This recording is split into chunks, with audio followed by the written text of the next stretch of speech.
Today I would like to show you this Sahovski Informator. It was also called the Chess Informant. In the 1980s and 1990s, before ChessBase and other electronic formats, it was the book every professional would read, because there were all the latest games. And for latest games, I mean in a period of 6 months. This is number 41 from 1986 and covers the first 6 months of a year.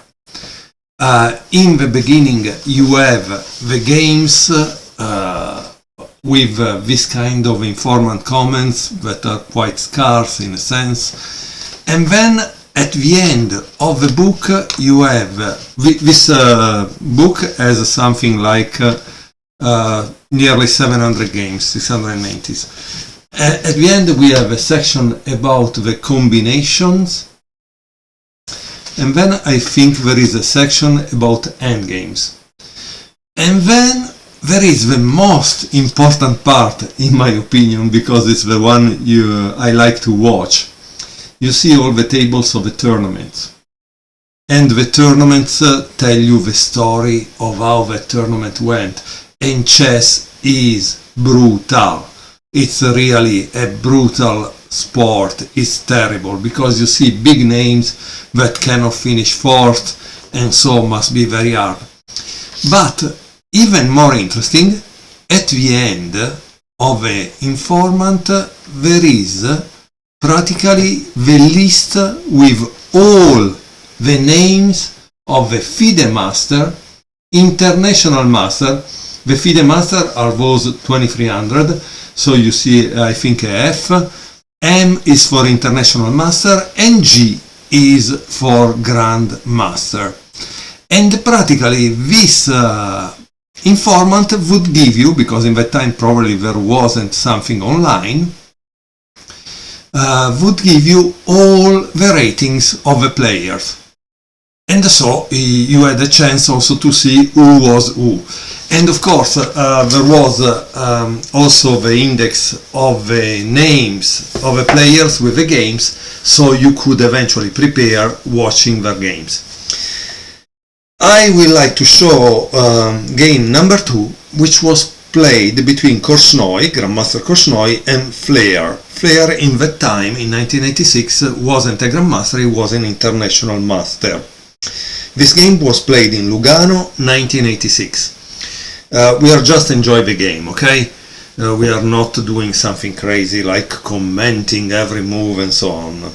So, knight f3, d5, g3, knight f6, bishop g2, c6, castle.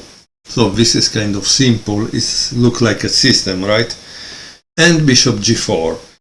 At this point I think white needs to tell you what he wants to play and how. He wants to play this, what he's going to do, no? Because those moves I'm sure they were just played in a few seconds.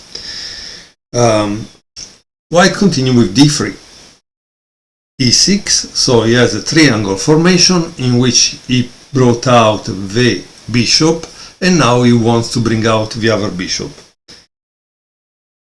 Queen e1, so he prepared to move this, but he wants this already unpinned, right? Knight bd7, e4, d takes e4. D takes e4, and obviously black doesn't want to give space to white, and he plays e5. Here white continue with knight bd2. And of course here you must understand, if you have seen the English, there is a maneuver that is generally made by knight c4 and knight e3, right? So that's a way probably to attack the knight g4. In the English, this knight e4 and c3 is made with both knights on this position for another reason, but I think this is the the reason why he played knight bd2. Okay, bishop c5, yes, knight c4, queen e7, and knight e3. Here Flear played a nice move that is kind of interesting, h5, because he's asking the question to white, are you going to open the file for me? Obviously white is not silly like that, and he played e3. What does e3 mean? That he already foresee one thing. He says, well, if he wants to open this file, it means he's not going to castle this side. He's going to castle this side. So if he's doing that, I want to be the first to play this and attack, right? So that's the reason. And guess what? Yeah, Flear just fell into it. He castled. Oh my god, I'm reading the mind of Korchnoi. I'm channeling Korchnoi. That's ridiculous. Okay, obviously here he plays this, because if you play this, boom boom, you give him immediately a chance to attack. So obviously you don't want to go on this side, right? So let's see what happened here. He played knight h4, very interesting. Because he wants to go here, yeah. And obviously Flear immediately takes that outpost away. And now white continue with c4. I think now, you know, sometimes again you need to evaluate the position, but the evaluation in some position is very difficult. Here, in my opinion, it's easy because I don't really see an attack on the king side, while I see an attack on the queen side where the enemy king is, right?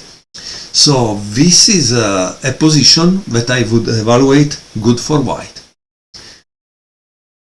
So knight h7, h3, bishop e6, queen c3, king b8, so it takes away the king from the line of action of the queen, rook d1, bishop c7, bishop b2, and now there is knight g5. Obviously you need to defend this because it's attacked twice, king h2, and now there is knight f6. At this point I don't see the attack white is doing as successful. But let's see what happens, okay? So queen c2, bishop c8, b5, and knight e6. I don't think it's good, this here. Maybe it was better to take, you know, because it takes back, but at least these are close. Now he makes knight e6, this is gonna take, and you have a fragmented position, right? Look at this, yeah, he played bishop takes c6, sorry, not bishop, b takes c6, and now I understand why he did it. He thought that he would do this and take back, but it's not gonna work, because who cares to have a bishop pair when you actually are able to open the diagonal for that bishop? So yeah, I'm right, it takes, obviously takes back, so he took back with this, so clearly now he can do this, but he didn't. He took here, and I think at this point our friend is doing really poorly, really poorly.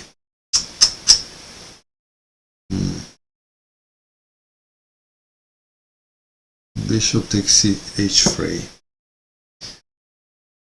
I don't know, I think white has kind of won the game at this point. but let's see what happens. Knight d5, knight takes d5. Again, how would you play in this situation? Generally, there is the idea to take two with the center. Here it took like this because I think it opens this file and he wants to attack the king, the enemy king, so it's nice to have all this file open. Here he went with bishop g4. Probably you are asking yourself why black didn't take this, right? Because as you can see, this is a pin. You must be very careful in these cases, because often there is a Zwischenzug, which is an intermediate move. What do you think is the intermediate move for white now? I hope you saw it. Boom! And this is over. Game is over because you are on check, and then this is gone. So you're not going to win, right? So that's why Flear couldn't take on h4. This is the reason. And this is things that we must see when we watch a chess game. However, like I said, Flear played this, bishop g4. Now it's possible to take because you give check. And if you give check, white doesn't have the time, right? So what did Korchnoi do? Obviously, he took the king out of that pin, right? But you say, oh no, he took my rook, right? Yes, he took your rook, but probably not the best move either. Let's see why. Rook takes d1. Because obviously Korchnoi have seen that. Korchnoi was a very strong player, top of the world. Queen takes f3. And now knight f3. This, by the informant symbol, the game was commented by Vlastimir Hort, a Czechoslovakian or now Czech GM. He considered this position winning for white. Let's see what black played. Queen c3. Obviously, white doesn't want to exchange the queens. Queen b1, bishop b6, trying to protect this and cut this away. Knight e5, threatening obviously the thing here. But he played rook d6. That's interesting. And he doesn't take here, he plays rook c1, which is a great move, obviously. Queen a3, knight c4, queen c5, e5. Ah, okay, this is defended, huh? Oh my god, it's terrible. Rook d, d8,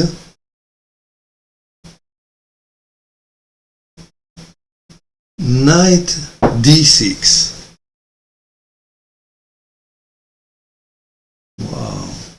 Queen a3 and queen c2 practically seal the game, and Flear surrendered or resigned. That's a very beautiful game by Korchnoi, as you can see. Obviously, here I don't know if you saw it, but if you don't suck something on here, it's kind of problem. But also if you suck something on here, let's say here he didn't put anything, but let's say he does this, okay? Check. Oops. Track. And checkmate. So that's why the game is over. But again, also these two pawns are kind of very, very strong and a problem. Again, a beautiful game by Korchnoi, and the nice thing is now you could go back here, find Lugano in 1986 and see who won. So let me give me a second because I want to find it for you guys because it's interesting. Okay, I found it. Lugano is here in the bottom. We see that it was a 9-round tournament. Korchnoi won, but with 3 other people who had the same score. So imagine, out of 9 rounds. It must have been very, very hard. There are a lot of big names, in the sense name of grandmasters that today we all know, and maybe in that time they were just starting or being on the road to grandmaster. I truly love this old publication for one reason, because I paid $5. For 2 reasons, it's because he has all these great games that we can enjoy over the board and just see the battles of these gladiators in 1986. So thank you for watching. I hope we will enjoy more games from this book. Thank you.